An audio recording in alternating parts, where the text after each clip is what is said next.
Hey everyone, welcome back to the channel. Today we're talking about one of the biggest comeback stories of the 2025 ATP season, Daniil Medvedev proving Yevgeny Kafelnikov completely wrong. If you thought Medvedev was done, well, think again. Let's jump in. Alright, so for most of the 2025 season, Medvedev just wasn't Medvedev. We're talking early exits everywhere, Grand Slams, Masters 1000s, you name it. He didn't make it past the second round of a major for the first time since 2017. He started the year ranked no. 5, but by mid-season, he'd fallen to no. 18. That's a huge drop for someone who used to be world number 1, and after losing in the first round of the US Open to Benjamin Bonzi. Again, Medvedev had enough. He made the tough call to split with his longtime coach, Gile Chirvara, and brought in Tomas Johansson. Now here's where things get spicy. Tennis legend Yevgeny Kafelnikov did not approve of the coaching change.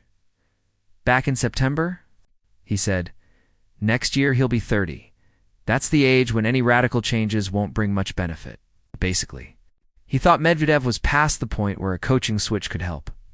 Well, those comments did not age well, because right after teaming up with Johansson, Medvedev suddenly sparked back to life during the Asian swing. He reached Hangzhou Open quarterfinals, China Open, semifinals, Shanghai, Masters, semifinals, then came the big one. Medvedev won his first title in 882 days. Taking home the Almaty Open trophy, it wasn't just a win, it was a statement. A message that he's still here, still fighting, and still capable of elite tennis. So yeah, that whole radical changes won't help idea, pretty much blown to pieces. Look, breaking up with a longtime coach is emotionally tough. Medvedev and Chirvara had a lot of history. But the reality is, things weren't improving, they were getting worse. Kafelnikov was right about one thing. Medvedev turns 30 next year. But here's the thing, 30 isn't old in tennis anymore. Just look at Djokovic, Nadal. Even guys like Wawrinka, who kept going deep into their 30s.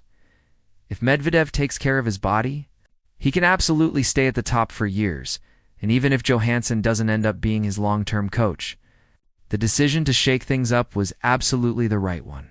If anyone needed proof, Medvedev had to make a change. Just look at his 2025 Grand Slam results. Australian Open.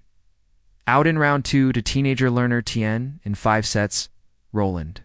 Garros's first-round loss to Cameron Norrie, Wimbledon. First-round loss to Benjamin Bonzi, US Open. First-round loss, again 2 Bonzets, 3 first-round exits, and no second-week tennis all year. For a former US Open champion, that's rough. But the late-season turnaround shows that Medvedev is not finished. Not even close. So in the end, Medvedev proved the doubters wrong, especially Kafelnikov. The coaching change paid off, the results improved, and the fire is still there. Will 2026 be the year Medvedev climbs back into the top 5? Or maybe even contends for a slam again? I want to know what you think. Drop your predictions in the comments below. Don't forget to like, subscribe, and hit the bell for more tennis breakdowns. See you in the next one.